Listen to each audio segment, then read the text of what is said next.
Il s'avança et prit le livre, Apocalypse 5, 7. Celui qui est mort pour les pécheurs s'avance et prend le livre, sachant tout ce que son acte entraîne pour ceux qu'il a voulu sauver. Encore ici, encore maintenant, il accomplit la volonté du Père. Alors, les rachetés entonnent un cantique d'adoration. Tu es digne de prendre le livre car tu as été immolé et tu nous as rachetés à Dieu par ton sang de toute race, de toute langue, de tout peuple et de toute nation. Apocalypse 5, 9.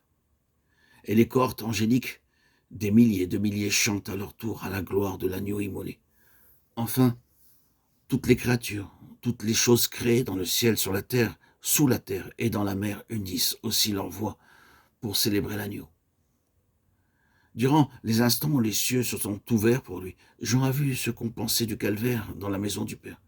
Celui que la terre avait rejeté, crucifié, était au ciel, couronné de gloire et d'honneur. Et son titre de gloire, le sujet des louanges et de l'adoration, c'était d'être l'agneau immolé. Tout, dans ces pages de l'Apocalypse, nous ramène au calvaire, au sacrifice de la croix. Jésus y est magnifié, glorifié comme vainqueur. Et c'est comme l'agneau immolé et victorieux qui peut prendre le livre et en rompre les sceaux. Acte préliminaire des jugements de Dieu sur un monde qui rejette son sauveur. Et tout dans ces pages montre aussi à quel point Dieu est le mal, et surtout ce qui constitue à ses yeux le péché des péchés, le refus du sacrifice qu'il a consenti, du salut offert, le refus du don de son amour dans la personne de son Fils. Que ce soit l'agneau qui aime les pécheurs et mort pour eux en souffrant une mort infamante et cruelle, que ce soit celui qui a donné sa vie en rançon qui ouvre maintenant l'ère des jugements, démontre l'impossibilité pour un Dieu juste et saint de transiger avec le péché. Le Christ, en donnant sa vie, a obtenu un jour de grâce. Mais ce jour de grâce expire.